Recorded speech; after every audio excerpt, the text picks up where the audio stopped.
அனைவருக்கும் வணக்கம். உலகின் மிகப்பெரிய மிதக்கும் சூரிய மின் உற்பத்தி நிலையம் இந்தியாவின் மத்திய பிரதேச மாநிலம் நர்மதை ஆற்றின் நீர்த்தேக்க பகுதியான ஓம்கரேஸ்வர் பகுதியில் அமைக்கப்பட்டுள்ளது. இது வருகின்ற 2024 மார்ச் மாதம் செயல்பாட்டுக்கு வரும். இது 600 மெகாவாட் மின் உற்பத்தி திறன் கொண்ட அமைப்பாகும். இதன் முதல் கட்டமாக 278 மெகாவாட் மின் உற்பத்தி திறன் கொண்ட சூரிய மின் தகடுகள் பொருத்தப்படுகின்றன. இரண்டாவது கட்டமாக 322 மெகாவாட் மின் உற்பத்தி திறன் கொண்ட சூரிய மின் தகடுகள் பொருத்தப்படுகின்றன.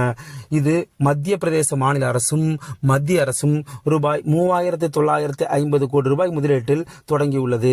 5 மெகாவாட் மின் உற்பத்தி செய்ய 13,000 சூரிய மின் தகடுகள் தேவைப்படுகின்றன. 25 மெகாவாட் மின் உற்பத்தி செய்ய 65,000 சூரிய மின் தகடுகள் பொருத்தப்படுகின்றன. இதனால் ஏற்படக்கூடிய நன்மைகள்: 1. ஆண்டுக்கு 12 லட்சம் மெட்ரிக் டன் கார்பன் வெளியேற்றம் குறைக்கப்படும்.